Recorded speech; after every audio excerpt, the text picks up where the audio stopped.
Now I am dealing with number 111. So what's given there? A constant power is supplied to a rotating disk. The angular velocity of the disk varies with the number of rotation made by the disk as given by. अभी आपको दिया है कि constant power आपने apply किया है. Translational motion में power आपका रहता है फोर्स इनटू वेलोसिटी, और यहां पे पावर रहेगा इक्वल टू फोर्स की जगह में टॉर्क आएगा into omega, and so this is equal to I alpha into omega. Now to remember, this I alpha omega is equal to constant. I is constant, so this is equal to again constant upon I, which is again equal to constant, because I, the moment of inertia, remains constant. So इसका meaning ये होता है कि alpha is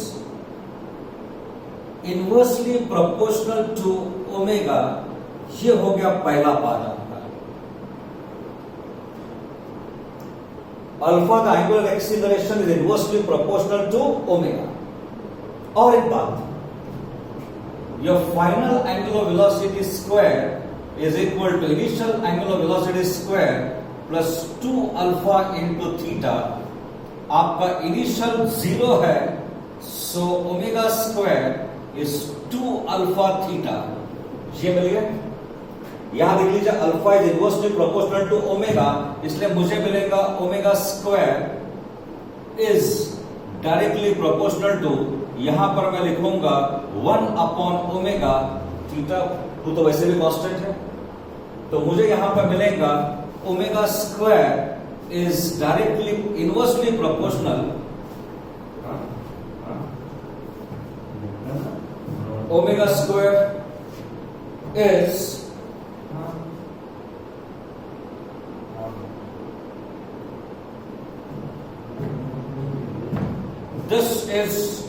omega square is directly proportional to theta, so omega is directly proportional to theta raised to 1/3.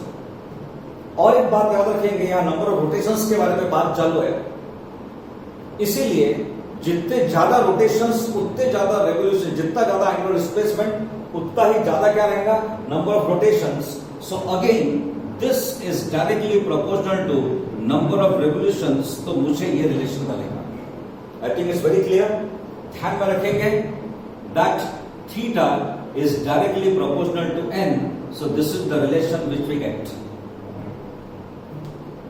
Strike definitely ये होनी चाहिए कि ये कांस्टेंट है, power is equal to constant, I constant है, तो alpha into omega is equal to constant, तो alpha is inversely proportional to omega. बाद में इस रिलेशन के बेसिस पे आपको ये मिल गया. इसके बाद में अल्फा की जगह में मैंने लिखा inversely proportional to what, omega, and so this is the result which is obtained. Next, your next number is 120 there. 120 के लिए आपको क्या करना है, देख लीजिए आप. What's given that, a rigid body is rotating with angular velocity which is given to you as angular velocity आपको दी गई है a minus b into t. This is what is given to you.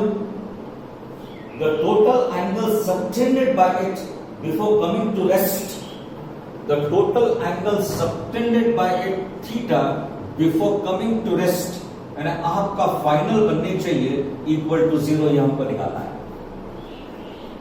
Let us say if I want to use this formula, omega square is omega 0 square plus 2 times alpha theta.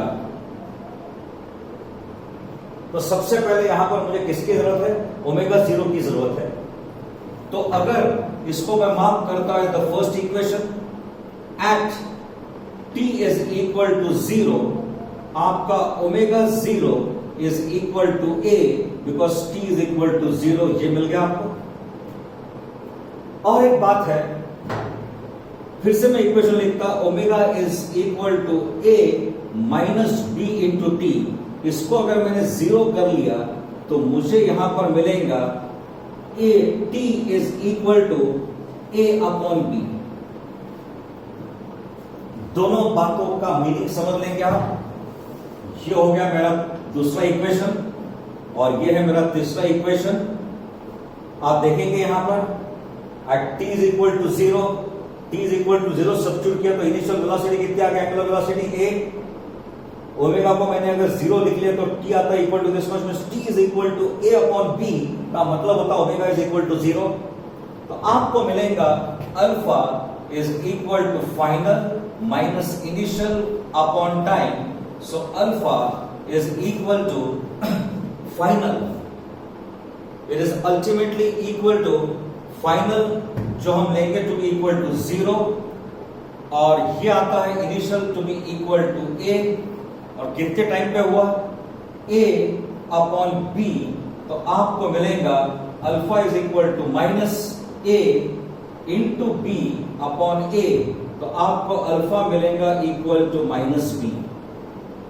मुझे अभी theta में interest है तो formula में use करूंगा omega square is equal to omega 0 square plus 2 times alpha theta.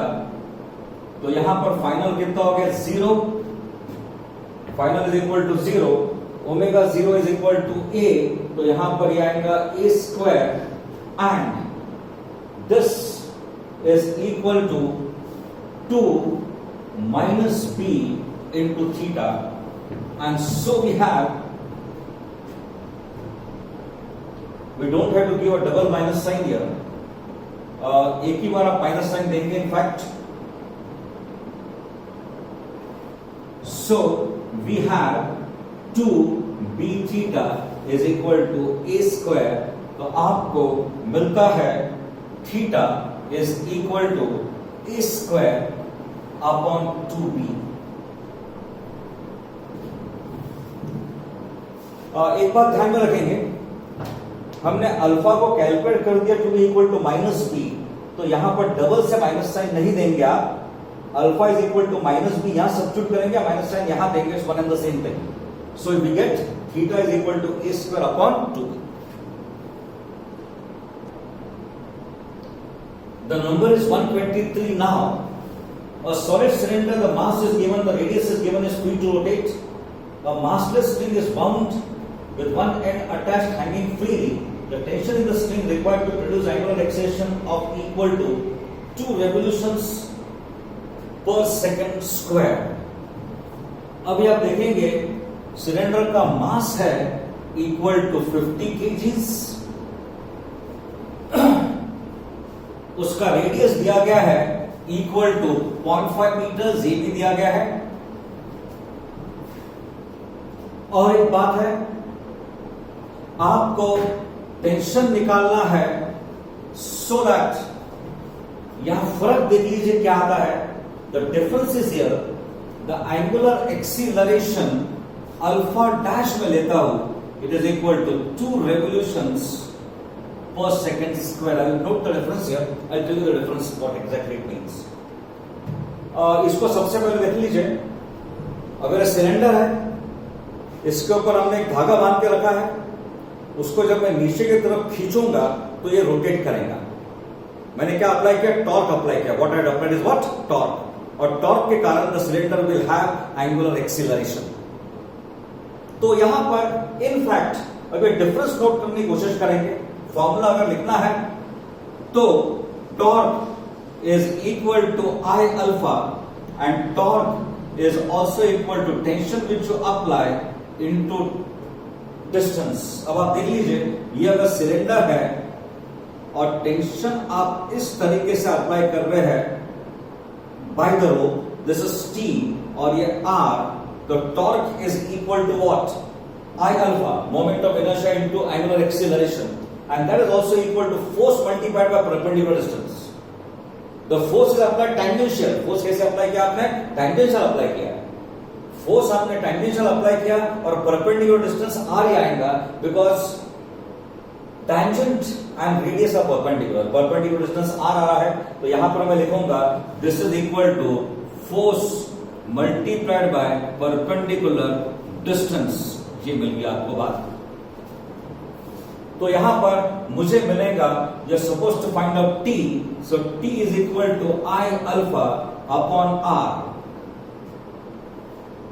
और एक बात, सिलेंडर आपका सॉलिड है तो आई कितना रहेगा, half M R square alpha upon R, and so we have t is equal to 1 r will get cancelled, ये हो गया m r alpha upon 2. Just let me check this. I is equal to I कितना है, half m r square लिख लिया मैंने उसको, into alpha into upon R, एक आर कैंसिल हो जाएगा, m r अल्फा अपॉन 2। अब एक बात समझ लेंगे इसका मतलब क्या होगा। आपका अल्फा है final angular velocity minus initial upon time, इसको मैं बोलता हूं rate of change of angular velocity, rate of change of angular velocity. ये हो गई बात। Now alpha is also equal to 2 pi n minus 2 pi n0, n और n0 this is final frequency, that is initial frequency, upon t, तो मुझे मिलेगा alpha is equal to 2 पाई और ये रहता है n minus n0 upon t। अब एक बात ध्यान में रखेंगे, this is equal to 2 pi into alpha dash, और अल्फा डैश को मैं बोलता हूं rate of change of frequency, rate of change of frequency, not angular velocity, rate of change of frequency with time. It is rate of change of frequency with time. इसीलिए मुझे क्या मिलता है, alpha is equal to 2 pi into alpha dash. तो दोनों के बीच में डिफरेंस समझ लेंगे आप। अल्फा क्या है, rate of change of angular velocity, alpha dash क्या है, rate of change of frequency with time. तो अभी इस इक्वेशन में, इस इक्वेशन को मैं मार्क कर लेता हूं as number 1, and so from 1 क्या मिला आपको, t is equal to 2, it is m r alpha upon 2, so this is equal to m r alpha की जगह में 2 पाई अल्फा डैश अपॉन 2, ये दोनों कैंसिल हो जाएंगे, तो आपको ये मिलेगा m r pi into alpha dash. आपको यहां पर अल्फा डैश दिया गया है and alpha dash is given to you as, note करेंगे unit, it is 2 revolutions per second square, and so we have this t is equal to mass that is equal to 50, r कितना है 0.5 का मतलब होगा half पाई 3.14 into alpha,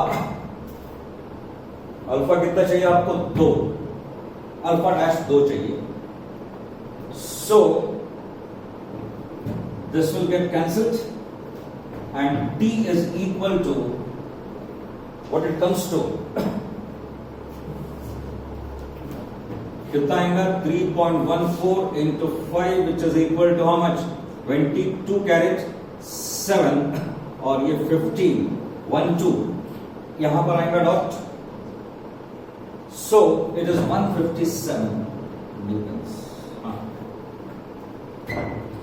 क्या दिया, rope is bound on the hollow cylinder, mass is given, radius is given. बात ध्यान में रखेंगे, इट इज हॉलो सिलेंडर, उसका मास दिया है 3 kgs, this is given to you, and the radius is given to you as 40 centimeters, which is equal to 0.4 meters. ये दिया गया है ना। जो टेंजेंशियल फोर्स जो अप्लाई किया गया है वो दिया हुआ है, और आपको अल्फा निकालना है। आपने टेंजेंशियल फोर्स कितना अप्लाई किया, इक्वल टू 30 न्यूटन्स।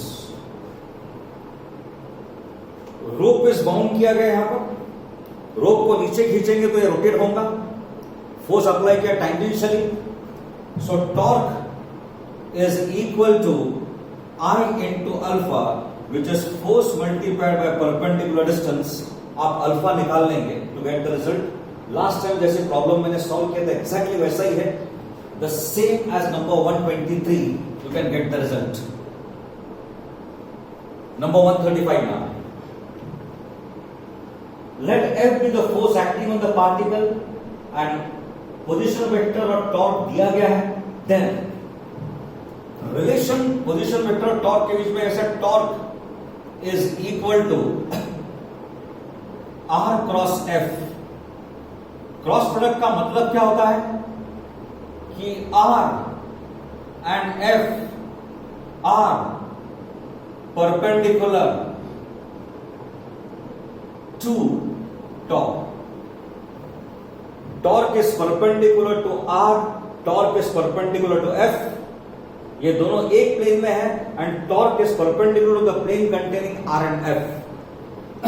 अगर आप पहला रिलेशन देखेंगे तो R dot torque is equal to 0, perpendicular तो 0 आएगा बिकॉज यहां पे कोसाइन ऑफ 90 डिग्री 0 आ जाएगा, ये ठीक है. और F dot torque is again equal to 0. ये रिलेशन करेक्ट है. रीजन बता देता हूं क्या है. आपका डेफिनेशन क्या है टॉर्क का? It is R plus F. Torque is perpendicular to both R and F.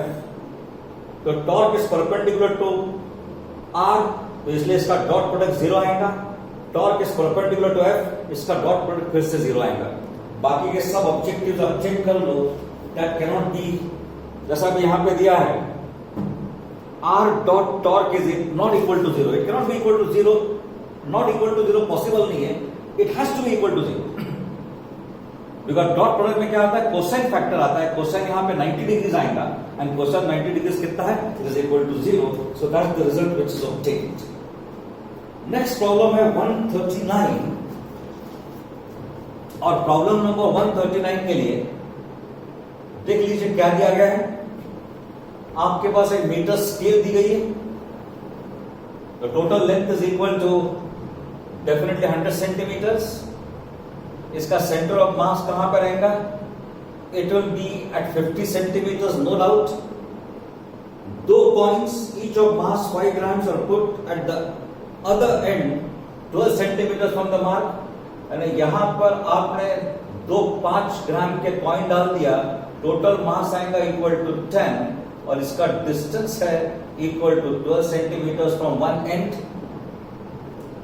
अब इस स्ट्रिप को बैलेंस करने के लिए इनका यह कहना है, ये तो 50 सेंटीमीटर प्रीवियस पोजीशन थी, लेकिन अभी इसको बैलेंस करने के लिए उनका यह कहना है कि 40 सेंटीमीटर पे बैलेंस होता है.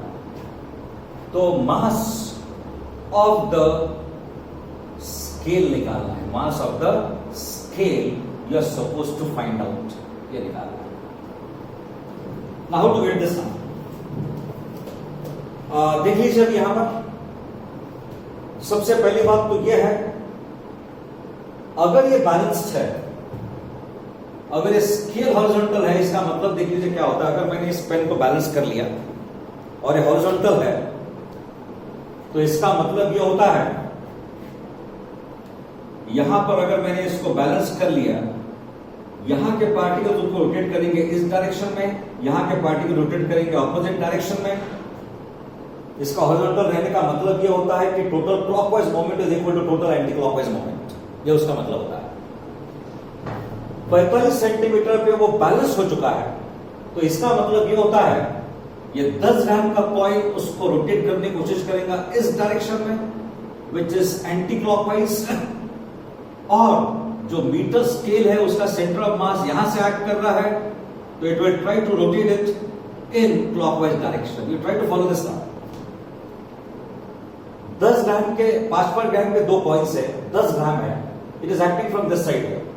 ये उसको रोटेट करने की कोशिश करेगा इस डायरेक्शन में विच इज एंटी क्लॉकवाइज, और मीटर स्केल का सेंटर 50 सेंटीमीटर पे है. It will try to rotate this in the clockwise direction. Clockwise moment is equal to anti-clockwise moment. तो यहां पर मैं लिखूंगा 10 into g, this is acceleration due to gravity, ये हो गया वेट, मल्टीप्लाइड बाय, अभी और एक बात देख लीजिए, ये यहां पर रखा गया है एट दिस पॉइंट, तो यहां से इसका डिस्टेंस कितना रहेगा, it will be equal to 45 minus 12. Distance from this center इस पॉइंट का कितना रहेगा 45 minus 12, and this is equal to mass of the scale into g, और ये डिस्टेंस आपका आता है 50 minus 45. The g and g will get cancelled. 45 में से 12 निकाल लो 3, and this is 33, so this is 10 into 33 into m into 5. So we have m is equal to 2 into this, which is equal to 66 grams, should be the answer.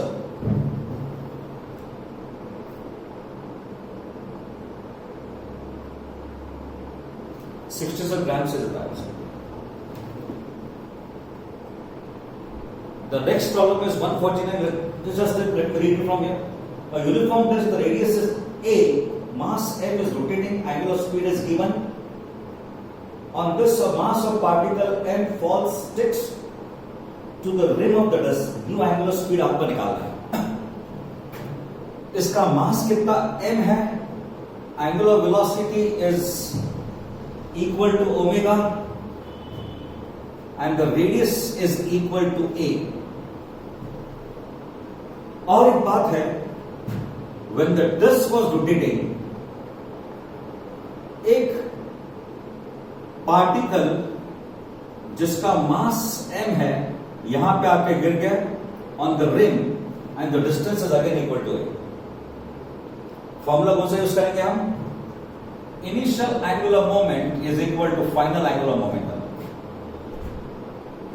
अब इसका initial angular momentum will be equal to I into omega, and final will be equal to I.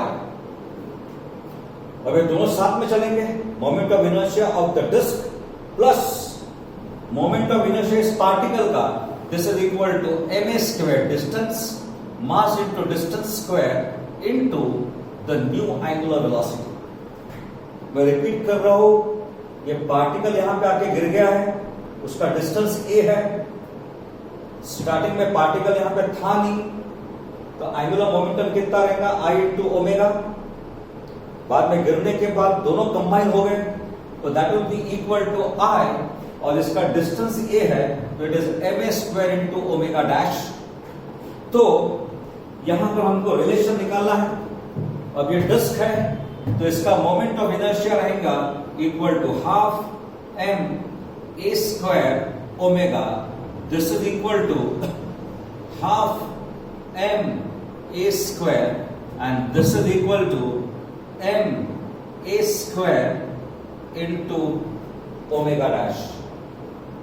तो हम एक काम करेंगे, m a square को बाहर निकाल लेंगे, so this will be omega upon 2, and this will again m a square will get cancelled. अंदर में हाफ आएगा, यहां पे 1 omega dash, and so omega upon 2 is 3 by 2 omega dash, and so we have omega dash is equal to omega upon 3.